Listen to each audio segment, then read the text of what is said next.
मुखिया वो प्रबंधक होता है अपने परिवार का, और 5-4 सदस्यों के अरेंजमेंट में वो महादुखी हो लेता है, टेंशन हो जाती है, रात को नींद भी नहीं आती उसको। और राजा एक अक्षेत्र का प्रबंधक होता है, मुखिया होता है, तो वो कैसे सुखी हो सकता है? ये तो हमारी एक अज्ञान, हमने सुख के नापण का आधार गलत ले रखा है, जिस कारण से हमने महादुखी आदमी व्यक्ति सुखी दिखाई देता है। उसके लिए परमात्मा हमें बताना चाहते हैं कि भाई घाटे बाद सब जग दुखिया। घाटा मीन हानि होगी किसी व्यवसाय में, वो तो नेचुरल दुखी। और जिसके घना धन हो गया वो महादुखी। 100 अरेंजमेंट सोचेगा, 20 लाख का बेनिफिट हो गया तो 50 लाख की कोई फैक्ट्री ला लेगा।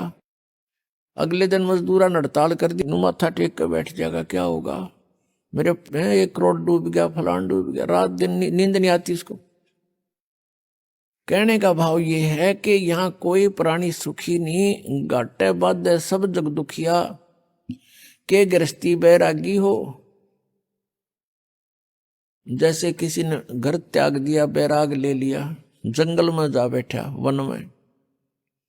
अब वन में फिर सारी समस्या करते भी ज्यादा, मच्छर न्यारे खावे, मक्खी सतावे, डांस लड़े, गर्मी सर्दी सतावे, और फिर भूख लग गए, फिर गांव में जावे, दिए माई उड़े अलख जगावे, फिर झोंपड़ी गाले, 100 व्यवस्था फिर कर ली। परमात्मा कहते हैं जो वास्तविक विधि है परमात्मा की भक्ति करने की, उससे तुम अपरिचित हो। और इस काल की प्रेरणा से प्रेरित होकर के साधकों ने अपने मन मुखे आचरण शुरू कर दिए। कोई व्रत रखता है, कोई झरनों में बैठकर जलधारा लेता है, कोई 5 धूने लगाकर अग्नि जलाकर बीच में बैठकर ढोंग करता है, कोई ऊपर बैठकर ऊंचे से स्थान पर जहां से सबको दिखाई दे ऐसे स्थान पर चिमटा गाड़ के बड़ा बैठ जाएगा, आसन पदम लगा के, कि बड़ा साधक है, और जनता दूर से देखेगी महात्मा तपस्या कर रहा है। फिर वहां जनता की लाइन लग जाएगी, दर्शनार्थ चढ़ावा चढ़ाने लग जाएंगे, दान करने लग जाएंगे। तो ये जो साधनाएं हैं ये शास्त्र विधि त्याग का मनमाना आचरण है। श्रीमद् भगवत गीता अध्याय नंबर 16 के श्लोक नंबर 23-24 में निर्णय दे दिया कि शास्त्र विधि को त्याग कर जो मनमाना आचरण करते हैं उनकी न तो गति होती है, गति मीन मोक्ष, और न उनको कोई सुख होता है, और न ही कोई सिद्धि प्राप्त होती है, अर्थात व्यर्थ, यूजलेस। फिर गीता जी अध्याय नंबर 16 के श्लोक 24 में कहा है कि इससे तेरे लिए अर्जुन कर्तव्य और अकर्तव्य की व्यवस्था में है। कौन से कर्म करने योग्य हैं, कौन सी क्रियाएं ना करनी चाहिए, उनका निर्णय सदग्रंथ ही प्रमाण है, नथिंग एल्स। सदग्रंथ कौन कौन से हैं? पुण्यात्माओं, पवित्र 5 वेद। आप जी ने केवल 4 वेद सुने हैं, ऋग्वेद, यजुर्वेद, सामवेद और अथर्ववेद। एक 5वां वेद है जो इन 4 वेदों की मां है, उसको सूक्ष्म वेद बोलते हैं, सूक्ष्म वेद संत भाषा में। और उसको तत्व वेद भी कहते हैं, तत्व ज्ञान भी कहते हैं। उसको सच्चिदानंद घन ब्रह्म की वाणी भी कहते हैं। जैसे श्रीमद् भगवत गीता अध्याय नंबर 4 के श्लोक नंबर 32 में कहा है कि अर्जुन, जिन यज्ञों की, यज्ञ में यज्ञ का अर्थ होता धार्मिक अनुष्ठान साधनाएं, जिन यज्ञों का धार्मिक अनुष्ठानों की जानकारी विवरण 4 अध्याय के 25 से लेकर 30 तक दिया है, इनमें कोई तो देवताओं की पूजा करते हैं और कोई केवल योग अभ्यास करते हैं, आसन करते हैं, और कोई प्राणायाम जैसे श्वास बाहर जाता है उस पर ध्यान रखे, अंदर जाता है उस पर ध्यान रखे, बस कोई जाप नहीं करना। इसको पान अपान की क्रिया बोलते हैं। और कुछ प्राणायाम करके अपना श्वास सूक्ष्म करके ध्यान लगाने का चेष्टा करते हैं, कुछ स्वाध्याय करते हैं, कुछ तीक्ष्ण अहिंसावादी व्रत रखते हैं, जैसे मुंह पर पट्टी बांध ली, नंगे पैरों घूमना झाड़ू सी लेकर, कुछ ऐसी साधनाएं करते हैं, कुछ स्वाध्याय ही करते हैं, नित्य कोई पाठ कर लिया किसी भी धर्म ग्रंथ का। तो परमात्मा कहते हैं कि ये जो साधनाएं हैं, सभी साधक अपनी साधनाओं को पाप नाशक जानते हैं। वो ये सोच रहे हैं हम जो साधना कर रहे हैं ये हमारा पाप नाश करेंगी, पाप नाश होने से ही परमात्मा मिलेगा।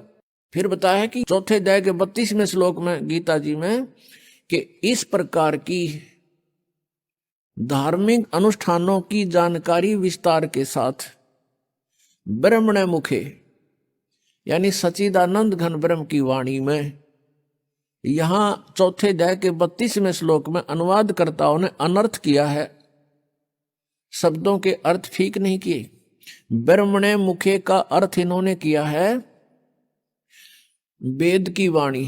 ब्रह्म का अर्थ वेद नहीं होता, ब्रह्म का अर्थ प्रभु होता है, परमात्मा होता है। और ब्रह्मणे का अर्थ होता है बड़ा भगवान यानी सच्चिदानंद घन ब्रह्म। जैसे वेद तो विधान है प्रभु का और ब्रह्म परमात्मा है।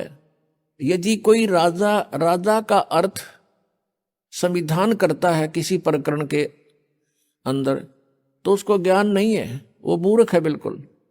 राजा तो एक प्रबंधक है, मैनेजमेंट करने वाला है, कंट्रोलर है। उस वेद संविधान उसका कानून है, उसमें कानून लिखा, कोई ऐसी गलती करेगा तो ऐसी सजा होगी, ऐसी करेगा तो ऐसी सजा होगी। ऐसे ही ब्रह्म तो प्रभु है और वेद उसका विधान है। तो यहां इन्होंने अर्थ गलत कर दिए। ब्रह्मणे मुखे का अर्थ है सच्चिदानंद घन ब्रह्म की वाणी। मुखे माने उसके मुख से बोले गए वचन, उस कबीर वाणी में, उस सूक्ष्म वेद में बहुत विस्तार के साथ लिखे हैं। और उस ज्ञान को चौथे अध्याय के 34वें श्लोक में कहा कि वो तत्व ज्ञान है। उस तत्व ज्ञान को तू तत्वदर्शी संतों के पास जाकर समझ। इससे सिद्ध है कि गीता ज्ञानदाता भी उस सूक्ष्म वेद से परिचित नहीं है। तो इससे यह भी सिद्ध हुआ कि सूक्ष्म वेद की जानकारी श्रीमद् भगवद गीता में नहीं है। ऐसे ही पवित्र चारों वेदों का वक्ता ब्रह्म कहा जाता है। ब्रह्म यही ज्योति निरंजन जो जिसने गीता बोली श्री कृष्ण जी में प्रवेश करके। ऐसे ही उसने वेदों को परमात्मा की दया से उसने एकदम बाहर निकाले थे, फिर उनको स्वयं पढ़ा, फिर स्वयं पढ़ करके उसको अन्य ऋषियों को अंदर प्रवेश करके उसने ये ज्ञान बोला। और ब्रह्मा जी को चारों वेद एज इट इज लिखे हुए लिखित रूप में दिए गए थे। तो पुण्यात्माओं, यहाँ पर बहुत सी ऐसी धारणाएं होती हैं क्योंकि हम आध्यात्मिक ज्ञान से अपरिचित हैं और जिस कारण से हम इन बातों को स्वीकार करने को तैयार नहीं होते। इन माइंडलेस मैन जो थे, महर्षि को आया करते थे, जिनको ज्ञान कति नहीं था, वो कहते हैं कि सृष्टि के प्रारंभ में कागज कहाँ से आगे, लिख कैसे दिया, आदमी कहाँ से आगे फिर प्रारंभ है। कहते व्यक्ति तो भगवान ने उत्पन्न कर दिया, फिर एक कागज उत्पन्न करते भगवान कह के माठ लग जाएगी। ऐसी बेतुकी बातों पर जीव को अड़ा कर रख दिया। तो इस प्रकार हमने आत्म ज्ञान को समझने के लिए अग्रम मग्रम छोड़नी पड़ेगी। हमारे अंदर यह भावना आ जानी चाहिए भगवान जो चाहे सो कर सकता है। एक वचन में सब ब्रह्मांडों की रचना कर सकता है, एक सेकंड के अंदर सबका विनाश करके इनको तय करके रख सकता है, और दूसरी सेकंड में एज इट इज कर सकता है। जैसे आप बैठे हो एज इट इज न्यू का न्यू वहीं से शुरू करवा दे आपके जीवन को। इसका नाम समर्थ शक्ति परमात्मा कबीर देव है। मोला थल से जल करे और जल से थल कर देत, हे साहेब तेरी साहेबी अब श्याम को हुक सवेत। आइए अब हम उन श्रद्धालुओं के अनुभव जानते हैं जो जगत गुरु तत्वदर्शी संत रामपाल जी महाराज जी से दीक्षा प्राप्त कर चुके हैं तथा उनके द्वारा बताए गए भक्ति मार्ग पर चल रहे हैं। नमस्कार सर। सर जी। सर, क्या नाम है आपका? राकेश दास। राकेश जी, कहाँ के रहने वाले हैं आप? अमृतसर। राकेश जी, संत रामपाल जी महाराज से नाम दीक्षा आपने कब ली?